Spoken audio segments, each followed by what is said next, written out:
जो पुरुष, जो उपासक अनन्य चित्त से मेरा स्मरण करता है, मैं उसके लिए सहज हो जाता हूं, सहज प्राप्त हो जाता हूं। जिनको लगता है भगवत प्राप्ति बहुत कठिन है, अरे ये तो कहीं ब्रह्म ऋषियों को मिलते हैं, नहीं नहीं, ये इतने कृपालु हैं कि बिल्कुल सहज हैं। जो सहज हो जाए तो बहुत जल्दी मिल जाए। कहीं गाय चराने वाले को मिल जाते हैं, कहीं एकदम भोले भाले जिनको ज्ञान ही नहीं है उनको भी मिल जाते हैं। एक बहुत ही भोला नवयुवक था, अढ़िया नाम था उसका। अढ़ाई कहते हैं 2.5 किलो को। पहला आहार उसका 2.5 किलो का ही है, आगे आप श्रद्धा रखें तो और प्लस हो सकता है। लेकिन वो मतलब घर में माता पिता पधार गए तो उसे कोई 2.5 किलो आटे की कौन रोटी बना के दे। थोड़ा जब उसके अंदर चेतना जागृत हुई तो जब कहीं ठौर नहीं मिलती तो संतों का आश्रम मिलता है। एक आश्रम में गए, उन्होंने कहा हमको नौकरी में रख लो, कोई सेवा में रख लो, तुम्हारा नाम क्या है? बोले अढ़ैया। बोले कोई नाम है? बोले गांव के लोग कहते हैं क्योंकि 2.5 किलो हम पाते हैं। तो 2.5 किलो? बोले तौल के 2.5 किलो आटे का जब हम रोटी पाते हैं तब हमारी बाल भोग होता है। आगे कोई श्रद्धा करे खीर पूड़ी, पर 2.5 किलो अन्न चाहिए। तो कहा यहाँ भंडारा है, तू रोज 2.5 किलो क्या 5 किलो पावे, क्या सेवा कर सकता है? तो उनका जो आप सेवा बताएंगे सिखाएंगे वो हम कर लेंगे। उनका तुम गाय चराया करो, गाय चरा। भाई भाई देखो, हमारा वैष्णव सिद्धांत है, तुम गाय चराने जा रहे हो, हम यहां से तुम्हें अमनिया दे दिया करेंगे, जंगल में तुम बनाओ और वहीं ठाकुर जी को भोग लगाओ और पाओ। बिना भोग लगाए पाने का विधान हमारे आश्रम से आपका नहीं बन सकता। बोले हमको तो कुछ आता नहीं भोग लगाना, क्या भोग लगाएं? तो उनका जब आप बना लीजिएगा, क्योंकि अब यहां 2.5 किलो तुम्हारे लिए अलग से बन करके जाए, तुम अपना बनाओ, जो जो चाहो भंडारी से कह दिया दे दिया करो, वहीं लकड़ी बीनो, वहीं बनाओ और गाय चराओ और ठाकुर को भोग लगा के पाओ। जितना मनावे आप पाओ। पहले दिन भोग मिला तो बाटी बना, गरीब आदमी था, घर से तिरस्कृत था, वो सब जानता था। बाटी ऐसे उपला बीन लिए, बाटी बनाए, 2-4 आलू का भरता बनाया, 2.5 किलो आटे की बाटी। उसने कहा गुरुदेव के ठाकुर आओ भोग लगाओ आके। बड़े बड़े ऋषि मुनि मंत्रों से आवाहन करते रहते हैं, सरकार पधारते नहीं, केवल भाव से भोग लगाते हुए इतने लीला बिहारी प्रभु आ गए श्री राम जी। अढ़ैया ने आंख खुरप लगी ऐसी तो आंख खोल के देखा, नवीन मेघ कांति, अरविंदाक्ष, सारंग धनुष धारण किए हुए सामने खड़े। कहा कौन हो आप? मैं राम जी कहते हैं, आपने कहा गुरुदेव के ठाकुर आ, तो गुरुदेव तुम्हारे जो है उनके हम ठाकुर जी हैं। सही में आते हो तुम? बोले आए तो गए और हम पाएंगे। बड़ी खुशबू आ रही है आलू के भरता की, तुम्हारी बाटी बनी हुई। और गुरुदेव ने कहा तो भोग लगा के पाना, मतलब आप पाते तो हैं? नहीं सुना है। बोले नहीं नहीं पाते हैं, पर सबका नहीं पाते हैं। आप जैसे भक्त जब पुकारते तो बिल्कुल कुछ नहीं जानता था। इसीलिए हम कह रहे बड़े बड़े विद्वान और योगी जन रास्ता देखते रहते हैं। हरिवंश महाप्रभु ने इसीलिए लिखा है, मुनिमन ध्यान धरत नहीं पावत, करत विनोद संग बालक भट। ये विनोद करते हैं, प्रकट हो जाते, बड़े बड़े मुनियों के जो ध्यान में नहीं आते। काश तो आप हमको ऐसे ही रखोगे, क्योंकि आप आ गए तो आप भी। तो प्रभु ने कहा जब तुम 2.5 किलो पा सकते हो तो हम तो 2.5 मन भी पा सकते हैं। बोले हमको ये पता नहीं था कि गुरुदेव के ठाकुर इतने भूखे रहते, पर आप अलग पत्तल में ले लो। अपने पूरे पत्तल में तुम आपको पाने दें। बोले भोग थोड़े ऐसे लगाया जाता है कि तुम अपना रखो, तुम अपना रखो। और बोले आंख मूंद कर तुम बैठो, जैसे तुम्हारे गुरुजी भोग लगाते हैं तो आंख मूंद लेते हैं, अब हम पाएंगे तुम्हारा। तो आंख मूंद लिया, चलो भाई पाओ। सोचा एक आध बाटी पा लेंगे, बीच बीच में खोल के देखता जाता, भगवान सब चाट गए। भगवान बड़े करत विनोद संग बालक भट्ट, हरिवंश महाप्रभु कह रहे, करत विनोद संग बालक भट्ट, मुनिमन ध्यान धरत ने पावत। आंख खोला, बोला आज हमको भूखे रखोगे? बोले जानते हो तुम्हारे गुरुजी ने क्यों भोग लगाने के लिए कहा है? आज एकादशी है, तो तुम्हारे गुरुजी के यहाँ एकादशी रह जाती, इसीलिए तुमको अमनिया दिया, वहां बनाया नहीं। और तुम्हें रोज अमनिया देंगे। तुम रोज आओगे, हम बुलाएंगे तो? अब आप बुलाओगे रोज तो आएंगे नहीं, हम रोज रोज आएंगे। बोले तो ठीक है, अगली बार से। बोले गुरुजी आपके ठाकुर जी आए थे, हमारी सारी बाटी खा गए, 5 किलो आज से हम ले जाएंगे, 2.5 किलो आपके ठाकुर जी के लिए, 2.5 किलो अपने लिए। बहुत हंसी आई कि वहां कुंतलों का सब भंडारी का देखो, पूछने की जरूरत नहीं, जितना कह दे दो। 5 किलो के हिसाब से आटा के अनुसार भरता बनाने के लिए आलू वगैरह से सुबह से गाय लेके निकल जाता, जंगल में छोड़ दिए, उपला में ने आग लगाई, बनाया, वो गोले गोले रख करके, उसमें कोई समय तो लगता नहीं। आग पकी हो तो बहुत सुंदर बाटी बनती। बाटी बनाया, भुरता बना के, पत्तल बड़े बड़े जंगल के से, कहा गुरुदेव के ठाकुर पधारो। तो आंख खोल के देखा साथ में सिया जी। उसने कहा ये कौन है? बोले हमारी अर्धांगिनी है। तो कल क्यों नहीं बताया था आपने कि अर्धांगिनी भी है? ये भी पाती है? बोले हमारे जैसा है। जानकी जी बैठ गई, राम जी बैठ गए, बड़ा सकुच में, पर जानकी जी इतनी करुणा वात्सल्य बरस रही थी कि वो कुछ बोल नहीं पाया, बस देखा, ऐसे कहा पाओ गुरुदेव के ठाकुर। प्रभु आराम से, सिया जो खूब स्वाद बखान बखान करके पाए। वहां खोल करके देखता आज भी हम 2.5 किलो अपने लिए लाए थे, लेकिन ये दोनों पा गए। गुरुदेव 7.5 किलो। बोले क्यों? आपके ठाकुर की पत्नी भी है ना? कहा है तो दोनों आए थे। किसी को विश्वास नहीं हो रहा था। दे दो भाई, अरे गाय को खवाएगा, दे दो, कुछ करेगा, क्या कमी है यहां? 7.5 किलो आटा लेकर। अब तो समय लगा, 3 बजे तक बाटी बन के तैयार हुई पत्तल में से। गुरुदेव के ठाकुर पधारो, बस उसको बुलाना होता था कि विनोदी प्रभु, साथ में लखन जी, राम जी, सिया जी, लखन।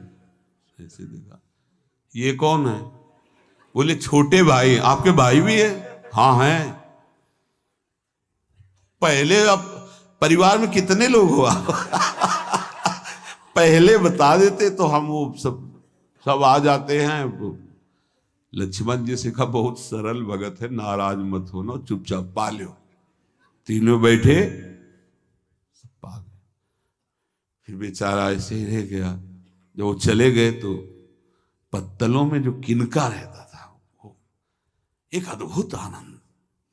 अगले दिन गया, बोल गुरुजी 10 किलो आटा चाहिए। वो कहा 10 किलो क्यों? बोले आपके ठाकुर जी भी आते हैं, उनके ठाकुरायन भी आते हैं, उनके परिवार के भाई भी आते हैं, गोरे गोरे थे वो। यार कैसे, इसको कैसे अनुभव हो सकता है? सिया राम लखन जी का बहुत हट किया। 10 किलो आटा लिया, पहुंच गए, बनाया, 4 बज गए, रखा। उस मन में सोच रहा था आपकी संख्या ना बढ़ जाए। कहा गुरुदेव के ठाकुर पधारो। विशाल गदा, भयंकर स्वरूप हनुमान जी महाराज। आंख खोला तो 3 स्वरूप में प्रभु खड़े हुए थे, सिया राम लखन, हनुमान जी चरणों बैठे। पूछा ये कौन है? तो कहा ये हमारे प्रिय सेवक हैं हनुमान जी। एक बार आप अपने पूरे परिवार का, अपने सेवकों का वो आप पर्चा बना के दे दो, गुरु जी को दे देंगे जाके। हर बार एक बढ़ जाता है तो भगवान मुस्कुराए, हनुमान जी इसका कुछ बोलना मत, बहुत निराला भगत है। बोले पाओ प्रभु। तो पहले सिया राम जी पाए, फिर जो प्रसाद लक्ष्मण जी पाए, फिर हनुमान जी पाए। हनुमान जी सब पूरा बहुत निर्मल भाव से बनाया हुआ और निर्मल भोला भक्त पा गए। अगली बार कहा गुरुदेव 5 किलो एक्स्ट्रा में रख दो, 1 नंबर बढ़ता जाता है। आपके पहले ठाकुर जी आए, फिर ठाकुरायन जी आए, फिर उनके भाई आए, फिर इस बार तो बहुत भयानक रूप, गदा लिए हुए, लाल अरुण वर्ण शरीर का प्रकट हो रहा है। जिधर देखो कंचन वर्ण की कांति, मुख में अरुण वर्ण की कांति। हमने पूछा आपके ठाकुर जी से, तो उन्होंने कहा कि वो सेवक हैं। उनको रोमांच हो रहा था कि क्या सही भगवान करुणा करके इसको दर्शन देते हैं। अब अगली बार अगर ये बात करेगा कि तो फिर अब हम इसकी परीक्षा लेंगे। ले गया स्ट्रांग, बनाया सब। आओ गुरुदेव। अब तो पता था कोई आने वाला नहीं। गुरुदेव के ठाकुर 2 संख्या बढ़ गई। आंख खोल के देखा, कहा ये कौन है? तो कहा ये हमारे और भाई हैं, इनका नाम भरत है, इनका नाम शत्रुघ्न है। पहले महाराज बता देते ना कि आपके और भाई हैं, हमने कहा था, आपसे प्रार्थना की थी। पाओ बचे नहीं ना, वो 2 संख्या ज्यादा हो। अगली बार गुरुदेव से कहा कि गुरुदेव 20 किलो वाली बोरी में भर दीजिए, अब हम दिन भर बनाएंगे क्योंकि आपके इतने ठाकुर हैं। आज गया लेकर सब ऐसे रख करके पत्तल डाल दिया, कहा गुरुदेव के ठाकुर पधारो। बिल्कुल नहीं बनाया। आ गए प्रभु। कहा कहाँ यार, तो खुशबू भी नहीं आ रही, ना बाटी की ना भरता की। बोले प्रभु आपके साथ पत्नी है ना, और सेवक भी है, इतने दिन से तो हमारे हाथ का पाए, आज हम पाना चाहते हैं। आप बनाओ, अपनी रुचि का बनाओ और पाओ। प्रभु ने सिया जी की तरफ देखा कि अलवेला वक्त। सिया जी ने कहा अनंत सामर्थ्यशाली शक्तियों की स्वामिनी। बोले प्रभु देखो, हमने ना उपला बिना ना लकड़ी, आपके सेवक है ना, इनसे बोलो। तो हनुमान जी से कहा कि आप उपला और लकड़ी इकट्ठा करो, भाई आदेश है भगत का। लक्ष्मण जी चूल्हा जला रहे, व्यवस्था आग की, और सियाजू के आंखों में आंसू भी आ रहे, धुआं भी लग रहा है, पर बना रहे। उसने कहा बनाओ, हम गाय एकत्रित करके आ रहे हैं। और भागा, वो आश्रम में गया। बोले गुरुदेव आज पूरे परिवार सहित हमने फंसा लिया है आपके ठाकुर को। तो उनका क्या फंसा लिया है? बोले बड़े ठाकुर, छोटे ठाकुर, सेवक, उनकी पत्नी और 2 भाई उनके, पूरा परिकर, सब बना रहे रोटी बाटी सब।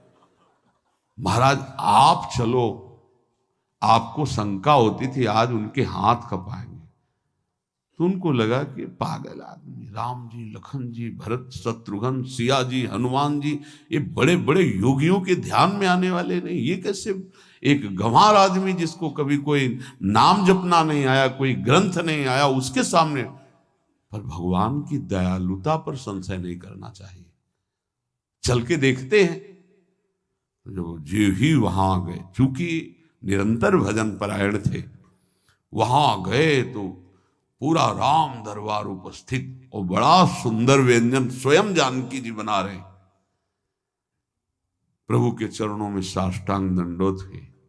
कहा प्रभु लीला समझ में नहीं आई। भगवान ने कहा देखो, जो ज्ञानी भक्त हैं उनके लिए मैं अत्यंत तर्क के द्वारा भी पकड़ में नहीं आता। जो विद्वान हैं उनकी विद्वता मुझे छू नहीं सकती, लेकिन जो दीन हैं और भोले हैं उनके सामने मैं अपने इस दिव्यता, इस महानता को देखो। तुम्हारे इस भक्त की आज्ञा पर हमारा पूरा परिकर लगा हुआ है सेवा में। ठाकुर जी की कृपा से जो गुरुदेव का प्रताप, जो ऐसा सौभाग्य मिला, परोसने में दोनों गुरु और शिष्य, पाने में प्रभु। बाद में जब प्रभु ने पा लिया तो जानकी जी ने उच्छिष्टामृत प्रभु का लेके और कहा, देख आज तक तू मुझे देख नहीं पाया देखते हुए भी, इसीलिए कृपालु हैं। एकांत में श्री तुलसीदास जी रोकर प्रार्थना करते हैं, जनक सुता जग जननी जानकी, अतिशय प्रिय करुणा निधान की, ताके जुगपद कमल मनाऊं, जासु कृपा निर्मल मति पाऊं। करुणा निधान प्रभु श्री राम की अतिशय प्राण संजीवनी मूरी, प्राण प्रिय सियाजू की, सीताजू के चरणों की वंदना करता हूं, जिससे प्रभु को पसंद है निर्मल मति निर्मल मन। उनकी कृपा से मेरा मन निर्मल हो जाए, मति निर्मल हो जाए, तासु कृपा निर्मल मति पाऊं। जीव ही जानकी जी ने अपने कर कमल से उस बालक को पवाया, अढ़ैया को, त्रिगुण माया का मल नष्ट हुआ। हो जी सच्चिदानंद प्रभु का साक्षात्कार निहाल हो गया। कब कौन से गुण पर कैसे जीज जाए, विश्वास कीजिए। बस आवश्यकता सहज होने की। हमारी स्वामिनी जो सहज है, सहज होने की आवश्यकता है। जिसको ये कि कहां मुझे ऐसा दुर्लभ सौभाग्य, देखो कोई नाम जप उसके अंदर नहीं, कोई पाठ नहीं, कुछ नहीं। गुरुदेव ने कहा कि भोग लगा के पाना है, भगवत साक्षात्कार हो गया। विश्वास रखना चाहिए कि प्रभु हमें प्रतिपल देख रहे हैं, हमारे साथ हैं। विश्वास भक्त को ही होता है, अन्य को हो ही नहीं सकता। कोई भी अगर अपनापन होता है तो प्रियालाल झलकते, जिस समय वो कटा उसी समय वो सामने है। मैं हूं ना, तो किसकी तरफ देख रहा है? बस ये जैसे कहा जाता है कि प्रभु वृंदावन से बाहर एक कदम नहीं रखते, तो हमारे भक्त जहां होते हैं वृंदावन के, वहां प्रियालाल जाते, ध्यान रखना। वहीं वृंदावन भूमि प्रकाशित होती है। चाहे वो लाखों कोस दूर हो, वृंदावन वहीं प्रकाशित होगा, उन्हीं के सामने प्रियालाल होंगे। ये भक्ति विश्वास का मार्ग है। तुम्हारा एक ही कर्तव्य है, सब जगह से अपनापन हटा के अपने इष्ट में रखना और उनका चिंतन करना। बस हमारी यही साधना है। फिर तो प्रभु की ओर से जो कृपा की धारा आएगी कि आप उस पर बह जाएंगे। जितना जितना कृपा में डूबते जाएंगे, उतना उतना प्रेमानंद बढ़ता चला जाएगा। ये सौभाग्य कभी निर्गुण उपासक को प्राप्त नहीं होता। पूज्य पादुड़िया बाबा जी महाराज, प्रभु का साक्षात उसको दर्शन होता है, प्रभु से संभाषण करते हैं, प्रभु उसके साथ खेलने लगते हैं। ये निराकार की उपासना वाले उपासक को कभी सौभाग्य नहीं मिलता। भगवान की इस उपासना वाले को निराकार तत्व का बोध हो जाता है। ध्यान रखना, हमारा स्वरूप चराचर जगत का स्वरूप, भगवान का स्वरूप, सबका बोध हो जाता है प्रेम मार्ग के पथिक को। और सगुण साकार स्वरूप में जो प्रभु विराज, उनके साथ खेलना होता है। जो सगुण उपासक, साकार उपासक हैं, उनको तो निर्गुणों उपासना का जो फल है सर्वत्र तत्व अनुभव, ये स्वाभाविक हो जाता है। लेकिन जो निर्गुण निराकार उपासक, उसको साकार रूप में दर्शन, संभाषण और लीला में ये नहीं होता है। बड़ा भाग्यशाली है, अनेक जन्मों का उसका भजन सिद्ध हुआ, जिसको प्रभु के साकार रूप की भक्ति करने का अवसर मिला। कारण, करुणा समुद्र भगवान का आश्रय लेने पर उसका कभी पतन नहीं होता। और निराकार का आश्रय आकार में रह करके बहुत कठिन है, और वो अपने आप स्वाभाविक हमारी करुणा के लिए आकार धारण किए हुए है। हम उसको जब स्वीकार करते तो हमारे सामने होता है, हम उसका नाम जब करते हैं। वेद ही निराकार का वर्णन करते, लेकिन वो साकार हैं, शब्द साकार है, प्रणव साकार है, गुरुदेव साकार है। बात समझ में नहीं आती। निराकार चिंतन से अचिंत्य है, उसका चिंतन नहीं हो सकता। अचिंत्य को प्राप्त करना उस अचिंत्य की कृपा से हो सकता है। तो कह रहे हैं जब कोई सगुण उपासना करता है तो उसे निराकार तत्व का बोध हो ही जाता है। जैसे सर्वत्र आकार ये है पर बैठा हुआ मेरा प्रभु है, सर्वत्र तत्व का बोध हो जाता है। लेकिन निराकार उपासना वाले को साकार प्रभु का दर्शन, संभाषण, दुलार, रक्षा ये नहीं प्राप्त होता है। जो निराकार उपासक है वो ऐसा है जैसे भयानक मगरमच्छ जिस नदी में रहते हैं उसको पार करके जाना चाहता है तैर के, इतना भयावह है। और सगुण साकार की भक्ति जैसे उसी नदी में मजबूत नाव, चतुर खेवैया, और तुम बैठ गए। यह है उपासना भक्ति। तुम बैठ गए, अब तुम्हें चिंता नहीं है कि मगरमच्छ खा लेगा, तुम्हें चिंता नहीं कि कहीं डूब जाए। चतुर खेवैया वो आपको पार कर देता है। इसीलिए बड़े बड़े महापुरुषों ने सब मार्गों को जानते हुए भी भक्ति मार्ग को सर्वश्रेष्ठ माना, समझा, अनुभव किया, और वो है। बड़े बड़े ब्रह्मबोध संपन्न महापुरुष भी प्रभु की भक्ति करते हैं। जैसे सनकादि हरिशरणम हरिशरणम दर्शन करने बैकुंठ जा रहे हैं। आजकल पता नहीं कौन सा ज्ञान होता है कि भगवान की ही अवहेलना करने लगते हैं। जो सच्चिदानंद भगवान सर्वत्र व्याप्त हैं, उसके सामने कोई भी वस्तु, व्यक्ति, स्थान आवे, उसके भजन को बाधा नहीं पहुंचा सकता, क्योंकि उसे वो भजन बना लेता है। देखो ये चतुरता भक्त की। उसके सामने कोई वस्तु आवे, व्यक्ति आवे, स्थान आवे, सबसे पहले मेरे राधा वल्लभ लाल इस रूप में है, भजन बन गया। अगर कोई ये कहे कि ऐसा कैसे हो सकता है, पानी है, पदार्थ है, ये भी राधा वल्लभ लाल है, तो बोले खम वायुमग्निम सलिलम महिंच ज्योतिंसि सत्वानि दिशो द्रुमादीन सरित समुद्राश्च हरे शरीरम यत्किंच भूतम प्रणमेदनन्यः। आकाश की तरफ दृष्टि गई, साक्षात भगवान हरि का रूप है। कह रहे हैं सरित समुद्राश्च हरे शरीरम, साक्षात हरि है। आकाश की तरह, ओ मेरे प्रभु का ऐसा ही रंग, मेरे प्रभु आकाश की तरह विस्तृत हैं।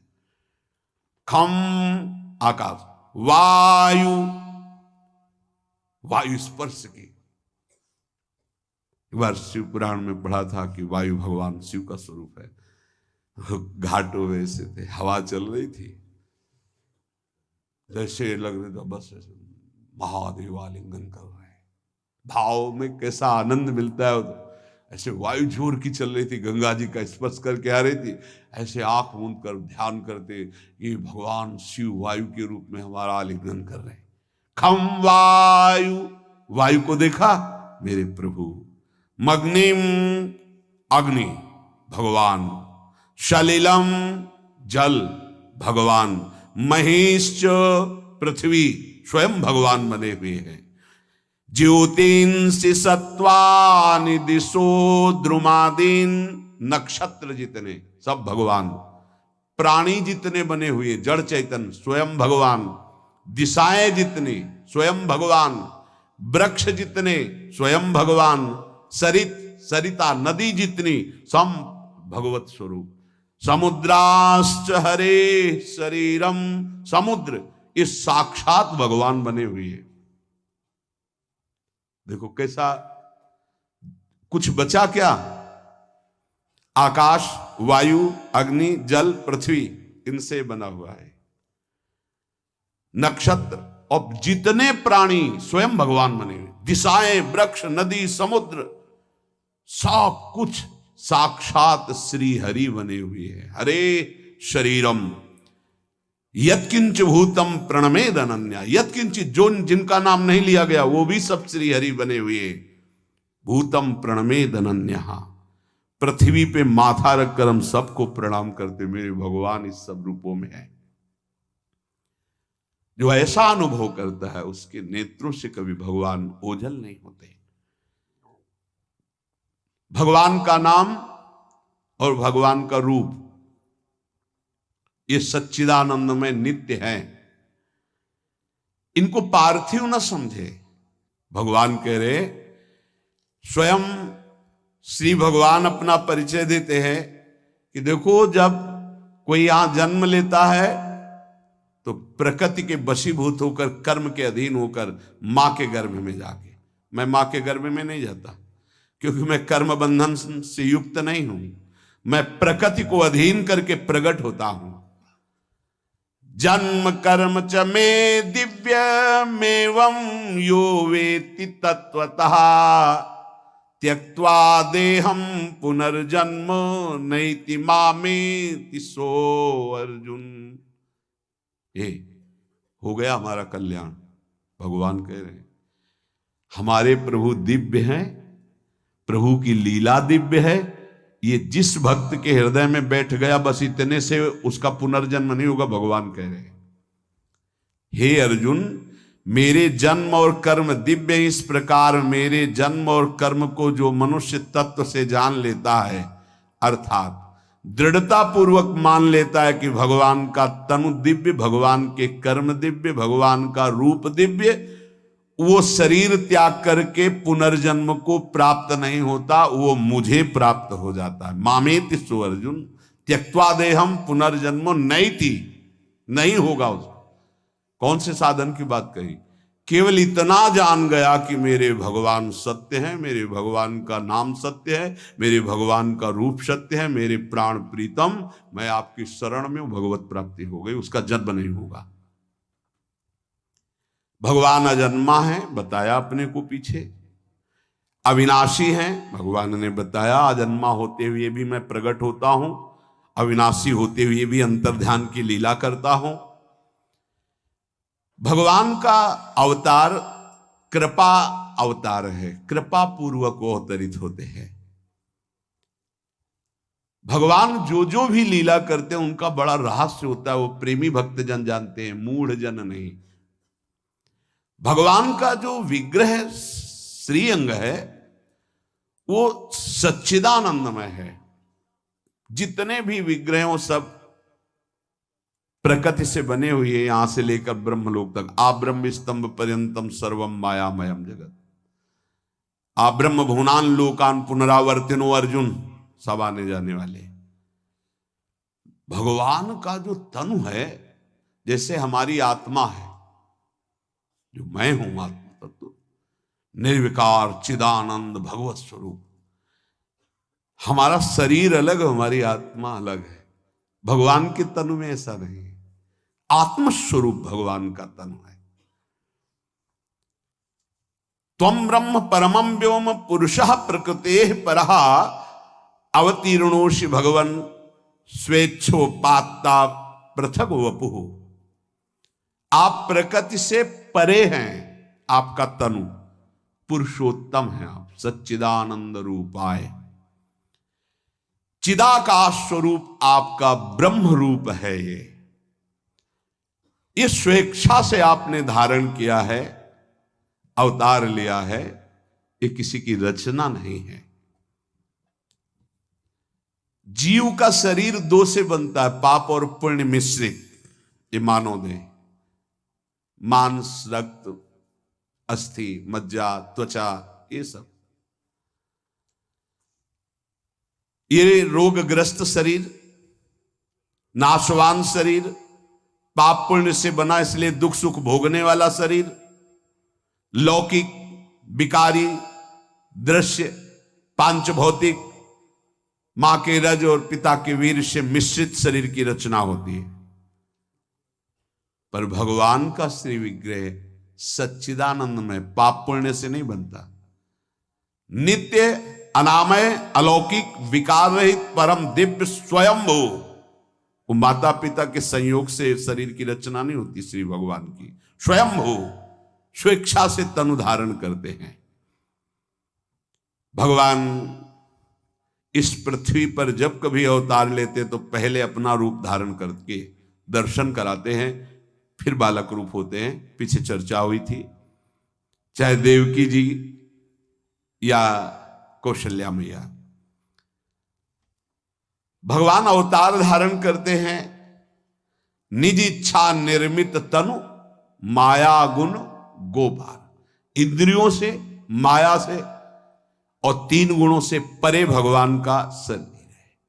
इसीलिए इंद्रियां नहीं देख पाती, वो कृपा करके अपने भक्तों के इंद्रिय गोचर होते हैं। कौशल्या मैया के सामने जब प्रकट होते हैं तो अनंत वैभव रूप, चतुर्भुज रूप धारण की हुई महातेजस्वी माता अपनी बोली। पहले तो भाई प्रकट कृपाला दीन दयाला कौशल्या हितकारी, ये भगवान रूप है। जब भगवान रूप को देखा तो कहा, प्रभु आपसे वरदान मांगा था कि आप मुझे पुत्र रूप में प्राप्त हो। माता पुण्य बोली, सोमति डोली तजहु ताते रूपा, कीजे से सुलीला अति प्रिय सुला, सो सुख परमानुपा। तो सुनि बचन सुजाना रोदन ठाना होय बालक स्वरूप। भगवान बाल रूप होकर रोने लगे। भगवान मां के गर्भ से नहीं प्रकट हुए, पिता के वीर से नहीं प्रकट तनु है, वो स्वेच्छा निर्मित सच्चिदानंदमय बपू। ऐसे ही देवकी वसुदेव जी के सामने शंख चक्र गदा पद्म वैभव स्वरूप, तो उन्होंने प्रार्थना की, उपसंहर विश्वात्मन नदो रूप अलौकिकम शंख चक्र गदा पद्म श्रियाजुष्टम चतुर्भुजम।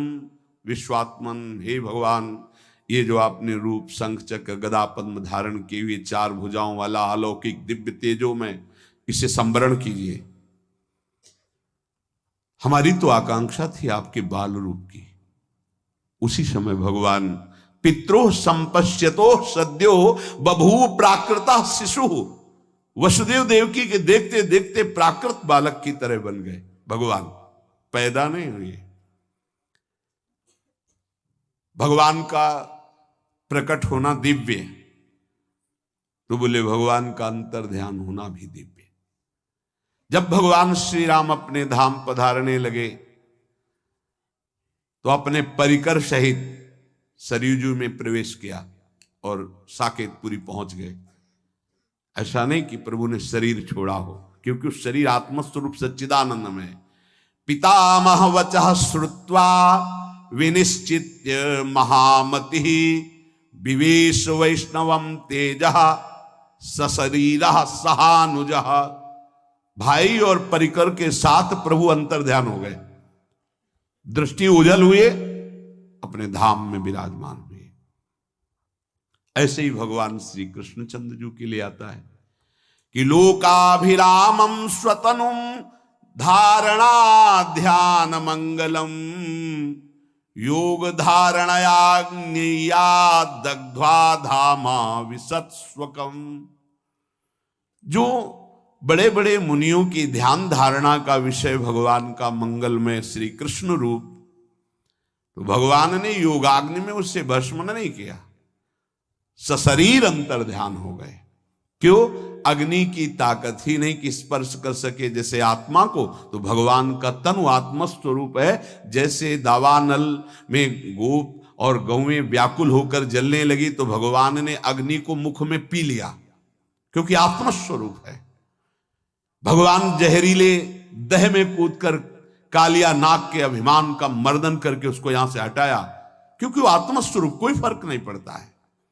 दैत्य लोग इसीलिए नहीं मार पाते कि वो मायावी हैं, उनका विशाल तनु है, लेकिन प्रभु सच्चिदानंद है। सच्चिदानंद पर इस प्रकृति जन्य किसी का प्रभाव नहीं पड़ता, इसलिए उनका नाना प्रकार के प्रहार करना, बल विक्रम दिखाना प्रभु के सामने खिलवाड़ था। प्रभु का तनु सच्चिदानंद बपू। भगवान दिव्य विग्रह वाले हैं।